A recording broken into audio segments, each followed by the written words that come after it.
Amigos y hermanos, aquí estamos de nuevo con ustedes. Es un placer volver a saludarlos y desear que Dios les bendiga de una manera muy especial. Hoy quiero hablar, aunque ya algunas veces he hablado acerca del reino de Dios, hoy quiero hablar a manera general, pero muy básica, muy fundamental, del por qué hablamos de este tema. Porque es que hay tres aspectos principales para poder hablar de él, aunque no voy a hablar de todos, por supuesto. Pero quiero que hablemos acerca del conocimiento del reino de Dios. A mí me han venido haciendo preguntas, ¿por qué estamos haciendo énfasis en ese tema? Y algunos están muy inquietos porque entienden que es un tema de los últimos tiempos. Otros están diciendo, eso es algo como nuevo que no nos habían enseñado. Cualquiera que sea el pensamiento que haya, quiero hablar acerca de un trasfondo acerca del reino de Dios. Dios siempre ha sido rey.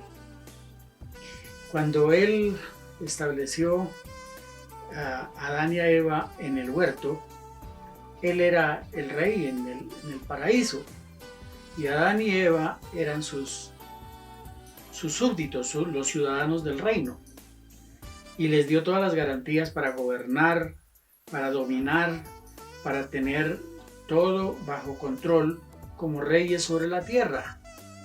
Pero desafortunadamente ellos desobedecieron a Dios y perdieron el reino, perdieron los privilegios que Dios les había dado y el derecho a tener dominio y gobierno.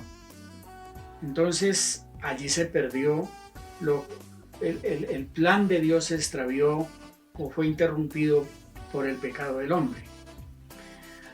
Cuando Dios nos deja en su palabra ver, hubo un hombre que es prototipo de Cristo, pero al mismo tiempo ahí ya se inicia esa palabra que más tarde se cumpliría.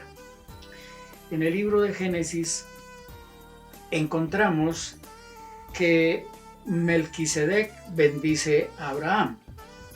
Y dice que cuando Abraham volvió de la guerra con los reyes, Melquisedec era rey de Salem y sacerdote del Dios Altísimo, sacó pan y vino y bendijo a Abraham diciendo: bendito sea Abraham, el Dios del Dios Altísimo, creador de los cielos y de la tierra, y bendito sea el Dios Altísimo que puso en tus manos a tus enemigos.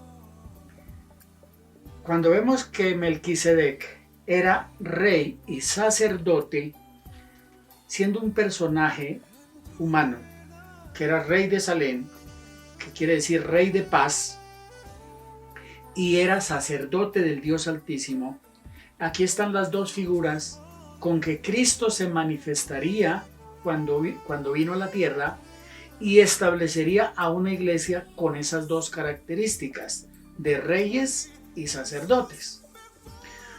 Cuando Dios empezó a formar al pueblo de Israel y lo estableció y lo sacó de Egipto, Dios quiso que Israel fuera un reino como modelo para las demás naciones. Y allí está el principio en Éxodo capítulo 19. Dice que Dios les dijo, después de haberlos sacado de los egipcios, capítulo 19, versículo 4 en adelante: ustedes han visto lo que he hecho con los egipcios y cómo los he tomado a ustedes y los he traído a mí sobre alas como el águila. Si ahora ustedes prestan oído a mi voz y cumplen mi pacto, serán mi tesoro especial por encima de todos los pueblos, porque toda la tierra me pertenece. Ustedes serán para mí un reino de sacerdotes y un pueblo santo. Estas mismas palabras dirás a los hijos de Israel.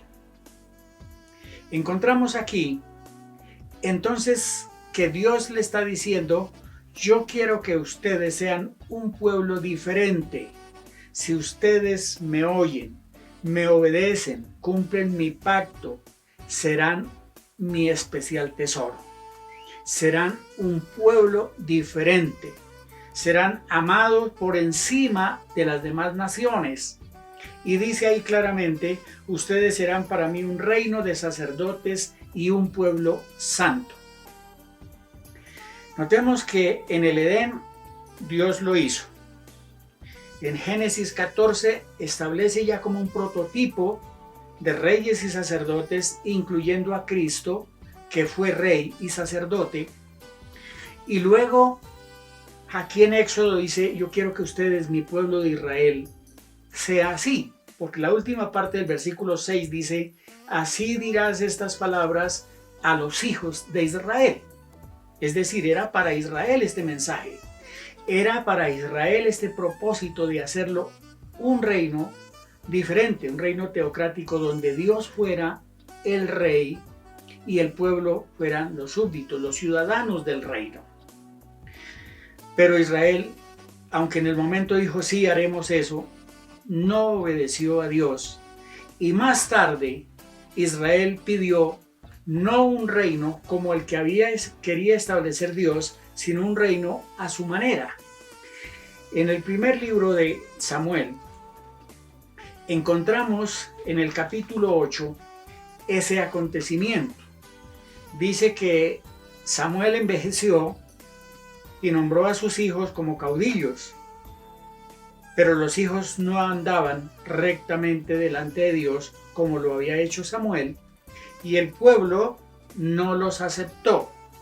Y dice en el versículo 5, es un hecho, o le dijeron a Samuel, es un hecho que tú eres viejo y que tus hijos no siguen tu ejemplo, por lo tanto, escógenos un rey como lo tienen las demás naciones para que nos gobierne. Aquí están pidiendo no a Dios como rey, sino un rey como las demás naciones, para que los gobierne de una manera humana. Entonces, no le agradó a Samuel esta respuesta y dice que consultó a Dios y el Señor le dijo, versículo 7, atiende las peticiones que te haga este pueblo. No te han rechazado a ti, sino a mí, pues no quieren que yo reine sobre ellos. Note que había un propósito de Dios, que ellos reinaran con Dios. Y dice, ellos no te han rechazado a ti, sino me han rechazado a mí para que yo no reine sobre ellos. Porque no quieren que yo reine sobre ellos. Ahí está hablando del reino y de un gobierno que gobernaría a Israel, el reino teocrático. Pero Israel no lo entendió y como consecuencia de eso desecharon a Dios. Y ya nosotros por la historia, al leer los libros de Reyes y de Crónicas, sabemos cómo terminaron los reyes de Israel. Fue un rotundo fracaso, porque es el reino humano y no el reino de Dios. Entonces, como Israel no quiso reinar y ser un reino gobernado por Dios, Dios los dejó y los rechazó, y cuando Jesucristo vino, entonces restauró el reino ya no con los judíos, sino con los gentiles, tema que hablaré en el próximo programa. Y esta es la razón por qué estoy buscando el fondo histórico para que entendamos que Dios sí ha tenido siempre un propósito de gobernar con nosotros y que nosotros seamos reyes y sacerdotes. Que Dios nos ayude para entenderlo y nos encontramos en el próximo programa. Bendiciones.